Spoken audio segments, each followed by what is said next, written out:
depan. Salam lestari, salam konservasi. Assalamualaikum warahmatullahi wabarakatuh. Perkenalkan, saya Dila Permatasari, NIM 1930106009 dari kelas Tadris Biologi 3A. Pada kesempatan kali ini, saya akan mempresentasikan praktikum anatomi tumbuhan yang berjudul Pengenalan Mikroskop dan Preparat. Adapun indikator materi yang akan dibahas pada video kali ini, yang pertama yaitu tentang bagian-bagian mikroskop beserta dengan fungsinya, serta yang kedua yaitu tentang potongan membujur dan melintang preparat umbi kayu atau Manihot utilissima. Selamat menyaksikan. Mikroskop merupakan suatu alat bantu untuk melihat mikroorganisme atau makhluk-makhluk yang sangat kecil seperti sel maupun bakteri dan makhluk hidup yang sangat kecil, baik berupa sel maupun bakteri. Untuk bagian-bagian dari mikroskop sendiri dapat kita lihat pada gambar berikut ini. Mikroskop terdiri dari beberapa bagian. Yang pertama yaitu adanya lensa okuler, berfungsi untuk membentuk bayangan maya, tegak, dan diperbesar dari lensa objektif. Yang kedua, adanya lensa objektif. Lensa ini berada dekat dengan objek yang diamati, membentuk bayangan nyata, terbalik, dan diperbesar. Lensa ini diatur oleh revolver untuk menentukan perbesaran lensa objektif.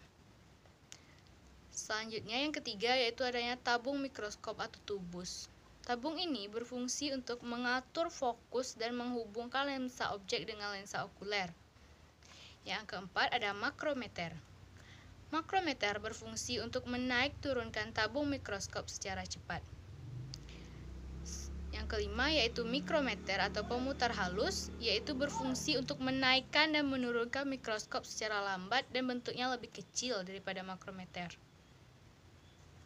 Revolver. Revolver berfungsi untuk mengatur perbesaran lensa objektif dengan cara memutarnya. Reflektor atau cermin. Terdiri dari dua jenis cermin, yaitu cermin datar dan cermin cekung. Reflektor ini berfungsi untuk memantulkan cahaya dari cermin ke meja objek melalui lubang yang terdapat di meja objek dan menuju mata pengamat.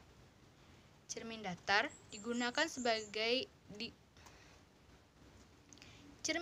digunakan ketika cahaya yang dibutuhkan terpenuhi, sedangkan jika cahaya kurang, maka menggunakan cermin cekung karena berfungsi untuk mengumpulkan cahaya.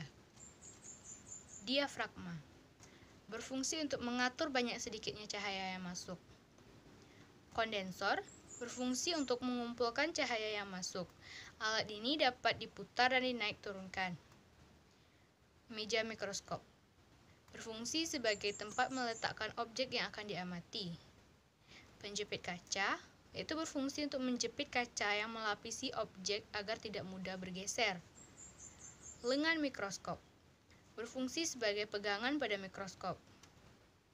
Kaki mikroskop berfungsi untuk menyangga atau menopang mikroskop.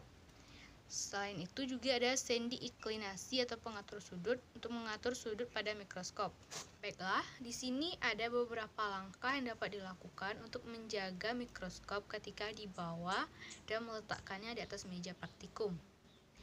Ada beberapa langkah yang harus diikuti. Yang pertama yaitu pegang bagian pegangan mikroskop menggunakan tangan kanan. Sedangkan tangan kiri berfungsi untuk menyangga bagian kaki bawah mikroskop dengan tangan kiri, lalu letakkan pada meja yang telah ditentukan.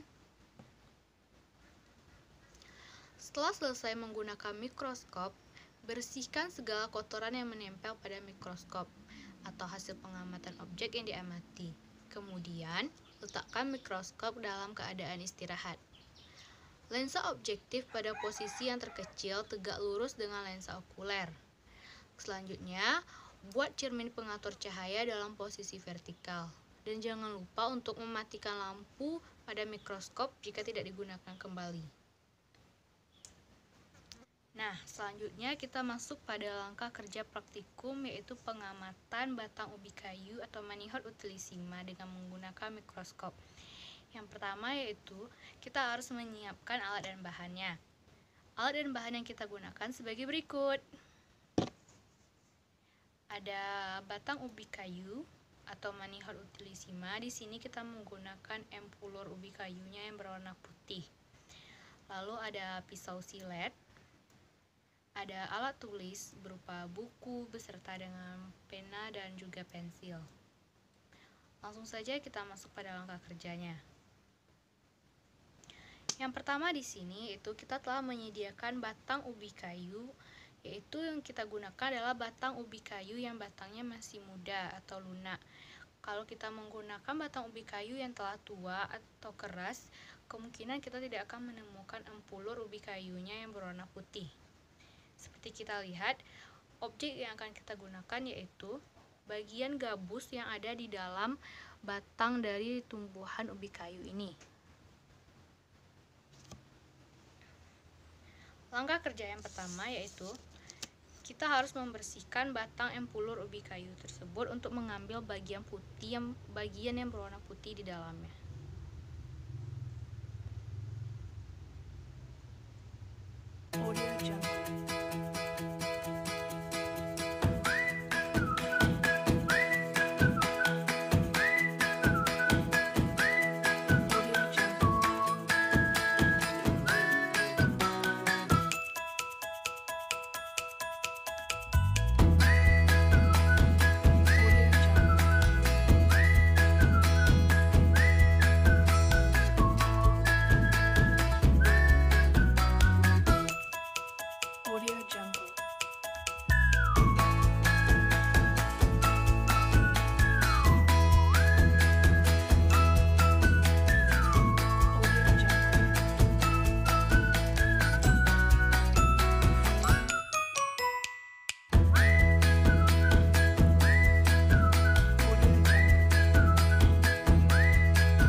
melanjutkan cara praktikum kita selanjutnya, sebagai seorang ahli biologi, kita harus dapat melakukan praktikum dengan mudah.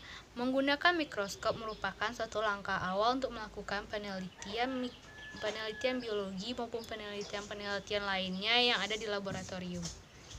Selamat mencoba, terima kasih. Assalamualaikum warahmatullahi wabarakatuh. Jangan lupa like, comment, dan subscribe.